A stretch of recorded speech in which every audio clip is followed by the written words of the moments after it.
As they approached Jerusalem, they came to Bethany, near Bethphage and the Mount of Olives. There, Jesus called 2 of his disciples and said, "Go into the village ahead of you. There you will find a colt which has never been ridden, tied up in the street. Untie it, bring it to me, and if anybody asks you what you're doing, say the master needs it." So they went and, found a colt tied up in the street. And as they were untying it, some men said, "What do you think you're doing there, untying that colt?"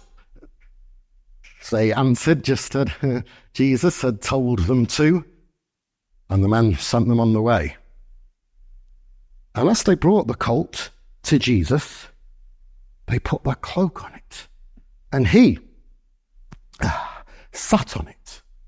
And some put their cloaks on the road in front of him, whilst others cut down branches from trees in the fields. And those behind him and those in front cried out,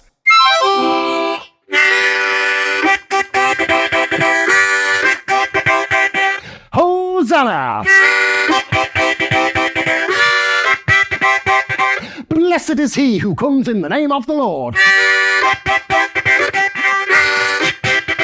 Hosanna in the highest!"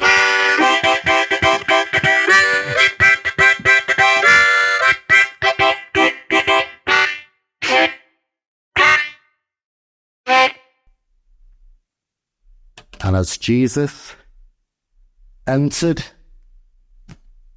Jerusalem, he went to the temple and began to drive out those who were buying and selling.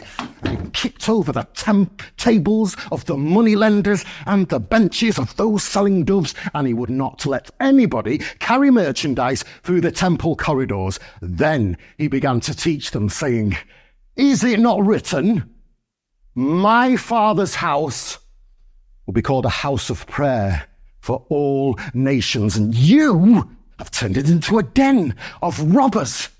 Then the temple priests came to him and said, "By what authority are you doing these things, and who gave you the authority to do this?"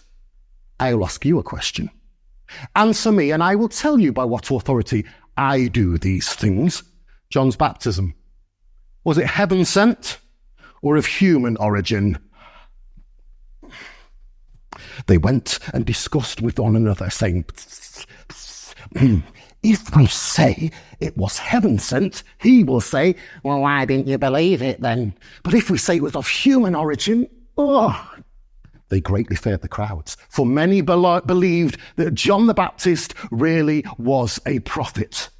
So they came to him and said, "We do not know. Neither then will I tell you by what authority I do these things."